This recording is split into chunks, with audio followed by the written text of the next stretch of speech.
Hi everyone, today is Friday, April the 8th, and this will be your last update in the class until after the semester's over. So just a couple of updates for you here to think about. Let's look at the calendar, and I like it because we're all the way at the bottom. We're in between the 4th and the 11th here, so by the end of this week you should be finished with the end of module discussion for module 5, and you should also have taken the chapter 12 quiz by the 11th, which is actually next Monday like usual. And then you need to work on your CIO interview project. Now, since we're not doing this exam here, we're actually going to change this due date from March the 11th to March 18th, which is the Monday. This is actually not a Monday. The 20th is not. The 18th is the Monday. So you can ignore this on the calendar.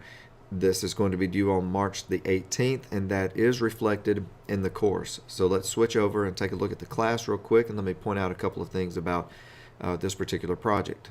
This is the PDF instructions of the CIO interview project.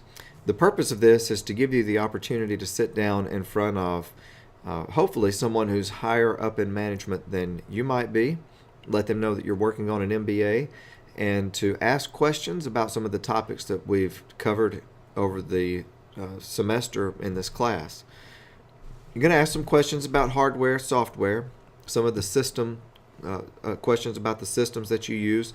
Basically, I really want to help you to get the understanding of why you're sitting in front of this computer with this software when there are hundreds of possible hardware choices, hundreds maybe possible choices of different types of software.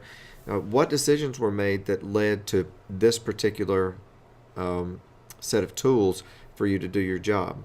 So you're going to ask some hardware, software related questions, some strategy questions about how the organization views technology. But all of that's just a guide. You don't have to ask all of those questions. You can ask different questions. Ultimately, here's what you're going to complete, and this is what you will turn in after you finish your interview. I'm looking at primarily, you're going to be answering these 4 questions. If you believe your CIO has a good understanding of the future of technology in the organization, if the purchase decisions or the kind of the strategic thought behind the decisions make sense, what the rationale was for user input or the lack of user input. Sometimes there's legitimate reasons to not go asking everybody what they want, and then whether or not you'd feel comfortable working there for the next 10 years. So those are some things that I want you to think through, and you can give me these in regular essay format. But this is the part that to me is the most important.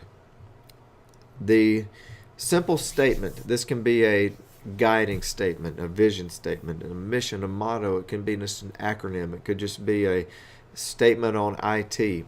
I don't care what you call it. I really don't have a good name for it, but what I want you to do is create a model that helps you think about technology implementations and purposes within an organization.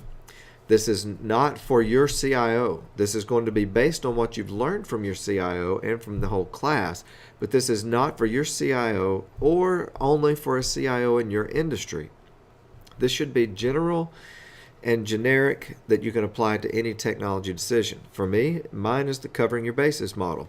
So anytime there's a decision that comes up, I sort of mentally try to run it through the people that's going to impact within the organization or within the strategic unit, and those that will impact outside of that strategic unit. And then I try to think about the processes within the unit and outside of the unit that are going to be changed or modified or possibly just impacted some way by the adoption of this new technology.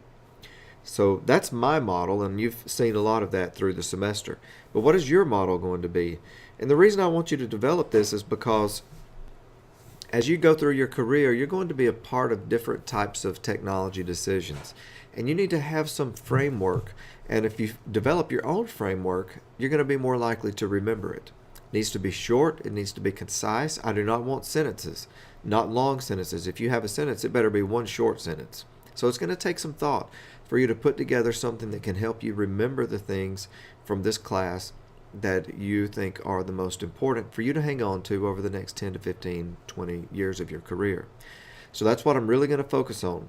I don't want a transcript of all the questions and answers in the interview.